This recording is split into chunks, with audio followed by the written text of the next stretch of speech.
बिस्मिल्लाहिर्रहमानिर्रहीम अस्सलाम वालेकुम वरहमतुल्लाहि वबरकातुहु। मलगरो खबर को द इस्लामाबाद द धरने چې لګبګ 300 پکې په حق ورسېدل او د 900 نه زیات زخمیان دي. الله دې هغه خلک وبخي او الله دې زخمیانو لا روح صحت ورکړي. خو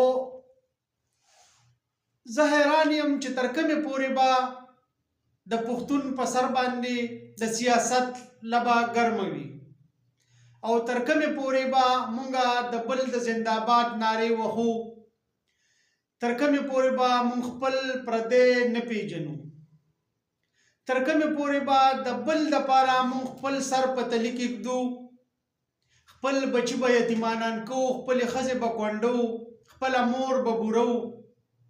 اخر دا سوچ به مونږ کله کوو، کله به زمونږ پوهه راځي. اوس چې کم د پی ټی آی ملګري په حق رسېدلي دي، کم پولیس والا یا رینجر کا آرمی پکې شامل کټ هر څوک هر هغه انسان حیران دی چې کم بچ شوی دی چې شهید څوک دی. شهید مونږ چاته ووایو چې کم مړ دی نو هغه مسلمان دی، چې چا مړ کړی دی نو هغه مسلمان دی، چې څوک مړ دي نو هغه هم د چا په وینا باندې تللی دي، چې چا مړ کړي دي نو هغه هم د چا په وینا باندې وجلي دي. زه دا خبره کوم چې دا پورا دا نیټه دا مرګ صرف عام ورکر د پاره دیکھے علی امین گنڈاپور وو داغه پورا نه وا، نور د پی ټی آی اهم شخصیات پکې وو داغي پورا نه وا، صرف زما اوستا پورا را، صرف زما اوستا ضرور پورا را. اخر وجه سره ولې دا فایرنګ نه مخکې سیاسي لیډران داغه ایریا نه ووتل.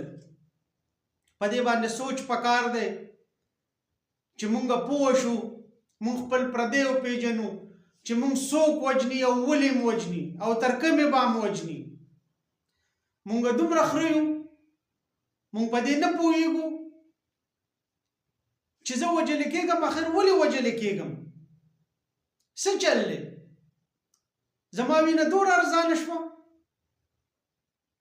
دا تپوس د هغه چا نه پکار دی چې د چا زوی مړ دی، د چا پلار مړ دی، د چا خاوند مړ دی، د چا رور مړ دی.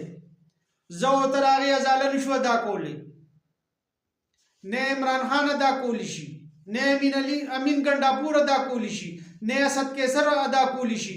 یو لیډر د هغې ازاله نشي پوره کولی. دا چې د چا پلار مړ دی، چاته د ماشومان پاتې دي، د هغه زنانه نه تپوس وکړئ، د هغه مور نه تپوس وکړئ چې د چا د زړه ټوکړه تلې ده. الله دې زمونږ په خلکو باندې خپل خصوصي رحم وکړي چې کوم مړه دي الله دې هغه وبخي. او مونږ چې بیګاډي چوک ته ورسېدو مونږ باندې ډایرکټ بجلي لاړه، د کنټینر لیټونه علي امین صاحب بند کړل. هغه